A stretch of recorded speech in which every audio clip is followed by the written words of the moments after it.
ایک سوال یہ جی، شادی کرنا سنت ہے لیکن ذمہ داریاں بھی تو سنت ہے نا. لوگ شادی تو کرتے ہیں بھائی سنت ہے، لیکن اس کی جو ذمہ داری ہے وہ بالکل دھیان نہیں دیتے. معاشرہ اتنا خراب ہو گیا، اتنی برائی پھیل گئی، کوئی چیز کا کوئی دھیان نہیں ہے. اور برائی اتنی زیادہ بڑے پیمانے پہ ہے کہ اس کو روکنا بڑا مشکل ہوا ہے. کیا کریں؟ ہر محلے میں ہر نشہ بک رہا ہے، چھوٹے بچے نشہ کر رہے ہیں. کسی ماں باپ کو دھیان نہیں، ہمارے بچے کا مستقبل کیسا ہوگا، یہ سب کیا ہو رہا، کوئی کو دھیان میں. پر شادی میں زور دیتے ہیں، میں شادی کراؤ بھائی، اور میں شادی کے بعد جو ذمہ داری ہے ان کو بھی تو پورا کرو. بھائی یہ واقعی بہت بڑی کمی ہے، لیکن نکاح کے بارے میں نبی نے فرمایا جو نکاح نہ کرے وہ ہم میں سے نہیں. نکاح میری سنت ہے، اور جو میری سنت سے اعراض کرے گا وہ آخرت میں جو ہے اس کا مطلب یہی ہے کہ وہ آخرت میں بھگتے گا اس بات کو. تو اس لیے نکاح تو کرنا ہی چاہیے، لیکن سدھارنے کے طریقے بھی اختیار کرنے چاہیے. جو یہ اصل میں گورنمنٹ کی ذمہ داری ہے لوگوں کو نشے سے دور رکھنا، حرام کاریوں سے دور رکھنا. لیکن آپ جس ملک میں رہتے ہیں وہاں آپ کا اپنا قانون تو چل نہیں سکتا اسلام کا. اسلام کی تعلیمات بھی نہیں ہیں لوگوں پہ، اور لوگ بے بہرا ہیں بالکل. جو ہمارے علماء دین ہیں وہ بھی اس طریقے سے بات نہیں پہنچا پا رہے، یا وسائل کی کمی سمجھ لو یا اپنی خود غرضی سمجھ لو، کہ جس طرح سے بات پہنچنی چاہیے. اگر وہ اپنی ذمہ داری نبھائیں تو ہمیں کیا ضرورت ہے اس مجلس کی؟ ہم تو خود سیکھنے والے لوگ ہیں. تو اگر آپ دعا کر سکو بس، لیکن ہم دوسروں کو کرٹیسائز نہ کریں، اپنے گھر کو سنواریں. ہر خاندان اگر اپنے گھر کو سنوارے گا، قرآن یہ کہتا ہے کہ دین کی تبلیغ اپنے گھر سے شروع کرو. تو اگر ہم سب انڈیویجولی اپنے بیوی بچوں کو دین سکھائیں گے اور خود دین پہ آئیں گے تو دھیرے دھیرے معاشرہ جو ہے وہ صحیح ہوتا چلا جائے گا. تو ہم صرف باتیں بناتے رہیں اور دعا بھی نہ کریں اور اصلاح کی کوشش بھی نہ کریں، اس میں اپنا مال، وقت اور صلاحیت نہ لگائیں تو پکڑ تو ہوگی ہماری بھی، کیونکہ معاشرے کو خراب کرنے میں ہم بھی ذمہ دار ہیں. جیسے بھی آپ نے بھی کہا تھا کہ قسمت لکھی جا چکی، قلم توڑے جا چکے، اس بات کی وجہ سے بڑا بگاڑ آتا ہے. بہت لوگ جو ہے اپنے مائنڈ میں بیٹھیں گے اس کو لکھا گیا جو ہماری قسمت میں لکھا گیا، تو مطلب ان کے ایفرٹس جو ہے بس وہ کہتے ہیں کہ جب لکھا گیا تو اس سے اصل میں بات یہ ہے نا کہ جو لکھا گیا وہ کیا لکھا گیا. اللہ رب العزت نے ایک روح کو بنایا اور اسے دیکھ لیا کہ اس کی عمر 76 سال ہے، یہ 76 سال میں کیا کیا کرے گا، اسے لکھ دیا. تو اس کا بیٹھا رہنا بھی لکھا ہوا ہے کہ یہ کاہل ہے، یہ کرے گا نہیں. کیونکہ نبی تو فرمائے گئے نا کہ تم اپنے اعمال نہ چھوڑنا. جو جنتی ہوں گے وہ جنت کی طرف جاتے چلے جائیں گے، اور جو دوزخی ہیں وہ دوزخیوں والے کام کرتے ہوئے وہ دوزخ کی طرف چلے جاتے رہیں گے. اس لیے ہمیں اپنے عمل نہیں چھوڑنے. اور اللہ رب العزت قادر مطلق ہے، کچھ پتہ نہیں کیا کرتے. آج بھی قرآن کی جو آیت آئی ہے اس میں کیا کہا اللہ نے کہ جو کافر لوگ ہیں ان کو جو ہے دوزخ ملے گی، لیکن اللہ چاہے تو معاف کر دے. کل کو اللہ آپ کی کسی غلطی کو معاف کر دے. قرآن میں خود اس نے اشارہ دیا کہ میں شرک کے علاوہ تمام گناہ معاف کر سکتا ہوں. یوں نہیں کہا کروں گا، لیکن کر سکتا ہوں. وہ قادر مطلق ہے، قسمت اس نے لکھی وہ بدل بھی سکے آپ بھی. تو اس لیے اپنے عمل نہیں چھوڑنے، ہر حال میں اللہ پہ پورا بھروسہ بھی رکھنا. رحمان الرحیم ہے وہ.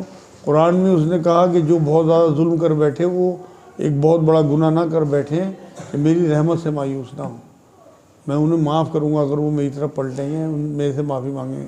تو یار اگر ہاتھ پہ ہاتھ دھر کے بیٹھ جائے بھائی لکھی جا چکی اور معافی بھی نہ مانگے آدمی، پھر تو جاوے گا دوزخ میں. توبہ کرنا، اس کی توفیق ملنا، اس میں پھر نیکیوں میں آگے بڑھنا، یہ تو ایک عجیب و غریب ایگزام ہے. بس بہت زیادہ الجھنا نہیں ہے اس کے بارے میں، صرف اپنے عمل کرتے رہو اور اللہ سے توبہ کرتے رہو. سوال ہے، والد صاحب بیٹے کے لیے وصیت کر گئے کہ اگر یہ عالم نہ بنے تو اس سے کوئی نہ ملے، کیا یہ ٹھیک ہے؟ کسی کے والد جو ہے وہ رشتہ داروں سے یہ کہہ کے مر گئے کہ بھائی اگر یہ عالم نہ بنے، دیندار نہ بنے تو اس سے کوئی نہ ملے. کیا یہ ٹھیک ہے؟ بالکل بھی ٹھیک نہیں ہے. ان کی وصیت ہی غلط ہے. قرآن یہ کہتا ہے غلط وصیت کی اصلاح ضروری ہے.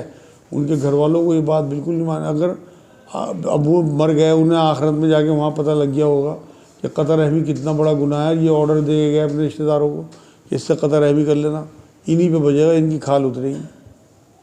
تو اس لیے کبھی ایسے وصیت پہ عمل نہیں کرنا، اور اپنے بزرگوں کو سمجھانی ہے بات، گھر والوں کو بھی سمجھانی ہے کہ غلط وصیت کر گئے ہمارے والد، اور وہ اس کی مرضی کے اوپر ہے. اللہ نے ہدایت دینی ہوگی، اللہ ہدایت دے دے گا. دعا کریں اس کے لیے بس. اگر وہ دیندار نکلتا ہے بہت بڑھیا. اسے چاہیے کہ اپنے باپ کی وصیت کی قدر کرے، لیکن اگر وہ نہیں کرتا تو اس کی اپنی زندگی ہے، ہر ایک انڈیویجولی اللہ کے آگے کھڑا ہوگا۔ نہیں وہ تو یہ تو سوال میں ہے ہی نہیں، تو پتہ نہیں، لیکن وہ عالم نہیں بھی ہوں، بہت سے لوگوں کی خواہش ہوتی ہے بھائی خود حفظ نہیں کرا کہ میرا بچہ حفظ کر لے، تو میں تو ان سے کہتا ہوں بھائی خود حفظ کرو، اس کے اوپر کیوں مصیبت ڈال رہے کہ تم نے اسے اس اسکول میں ہی پڑھا رہے، حفظ بھی کرا رہے، ایک کام کراؤ، بچہ ہی تو ہے، اس کی اتنی ہمت تھوڑی اس کے اندر، تمہیں حفظ کا شوق ہو رہا تم کرو۔ بہت سی عورتیں آئیں گی جی میرا جی ہے، ابھی جی تو اپنے اوپر پورا کر۔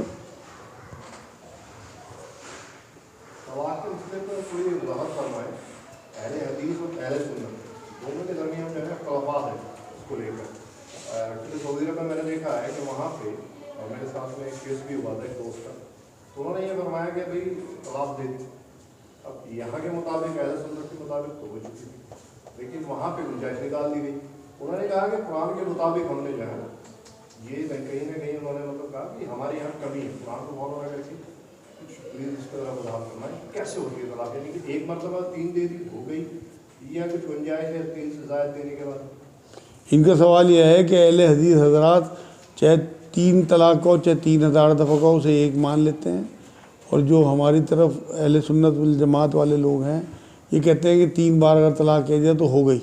اس میں روشنی ڈالی جائے، بھائی قرآن کے حساب سے اہل حدیث حضرات حق پہ ہیں۔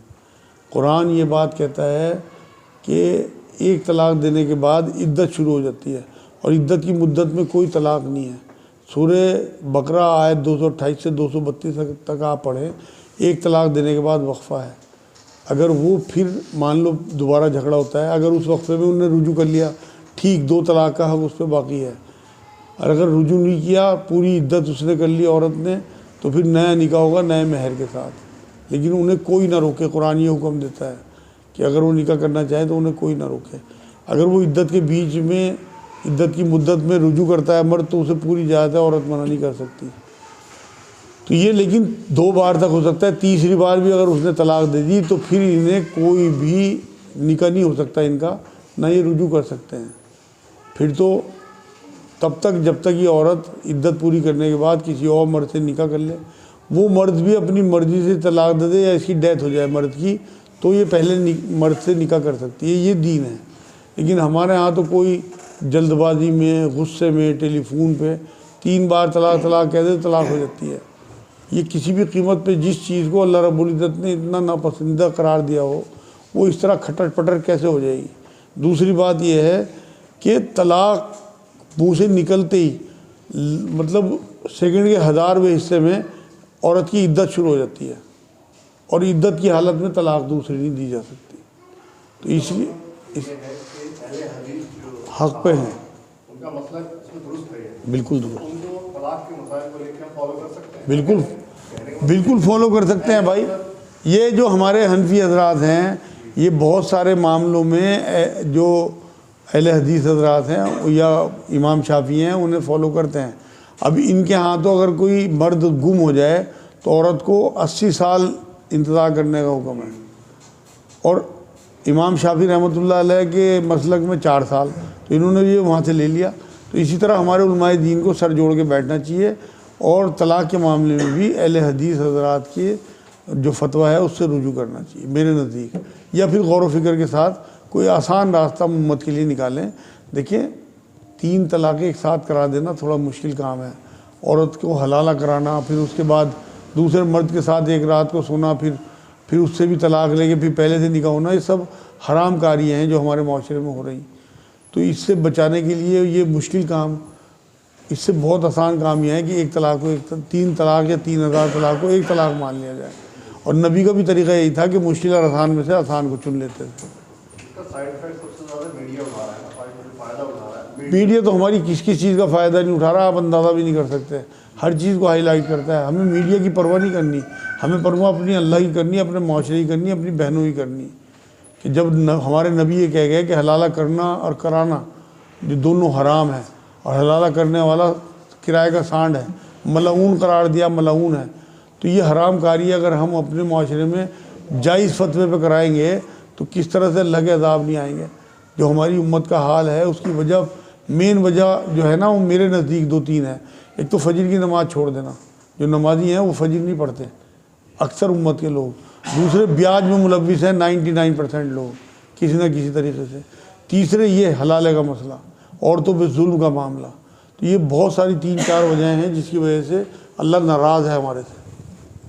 اچھا, اگر ایک عام آدمی جاتا ہے مدرسے میں کسی مفتی صاحب کے پاس, تو وہ یہ بات کہہ دیتے ہیں کہ اگر آپ ہماری شریعت کو فالو کر رہے ہیں تو اسی کو کرو, ایک ذرا سی چیز بھی نہیں لے سکتے, نہیں تو گمراہ ہو جاؤ گے. اگر ان سے کہیں گے لکھ کے دے دو آپ یہ بات, تو لکھ کے دیتے نہیں.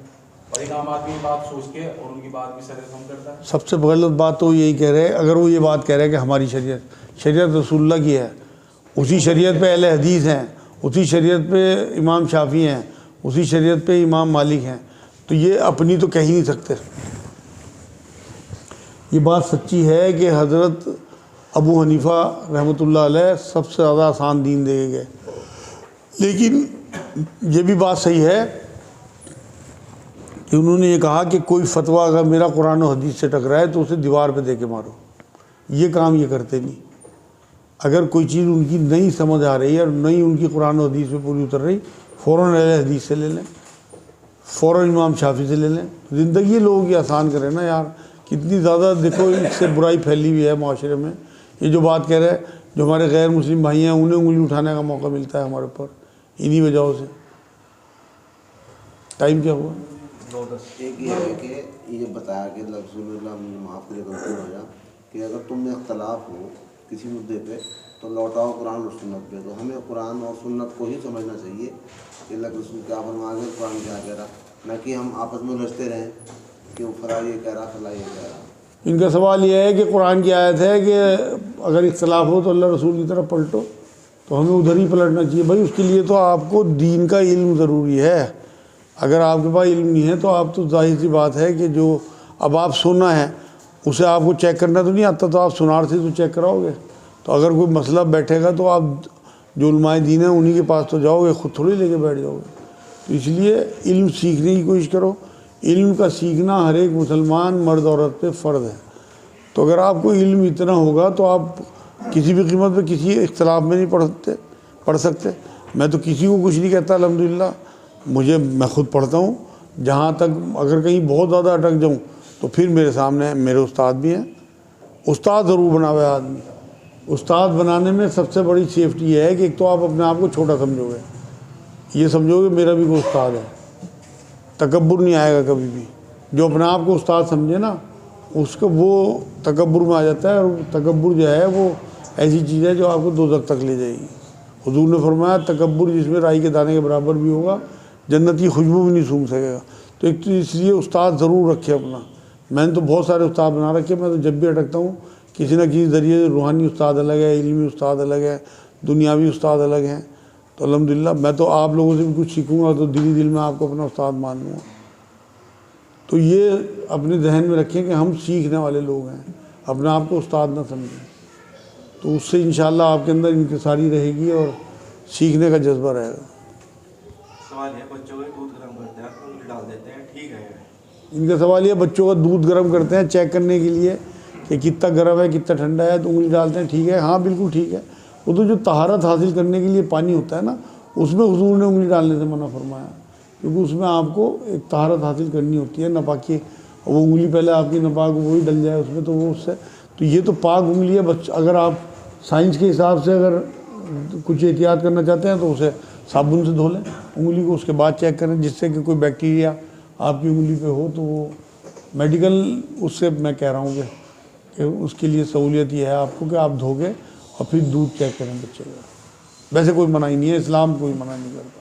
اچھا, کسی نے سوال کیا ہے کہ کیا کسی عیسائی کی قبر کھود سکتے ہیں, اس کا ساتھ دے سکتے ہیں؟ تو ان کا سوال یہ ہے کیا کسی عیسائی کی قبر کھود سکتے ہیں؟ ہاں بالکل, اجرت اگر مل رہی ہو تو مزدوری ہے اس کی, بالکل کھود سکتے ہیں. وہ تو گڈھا کھولنا ہے. لیکن اگر کسی کی محبت میں اور انسیت میں کہ بھائی یہ تو ان کا مذہب اچھا ہے اور یہ اس طرح تابوت اور اس طرح سے ان کی خبر, تو وہ تو پھر اجازت نہیں دیتا اسلام.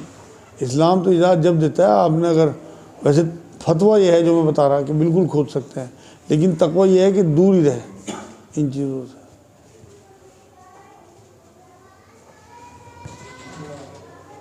بس بھائی آج کے لیے میرے خیال میں اتنا ہی. باقی اگلے ہفتے رکھیں گے. اگلے ہفتے کا ٹائم سیٹ کر لو نماز کا.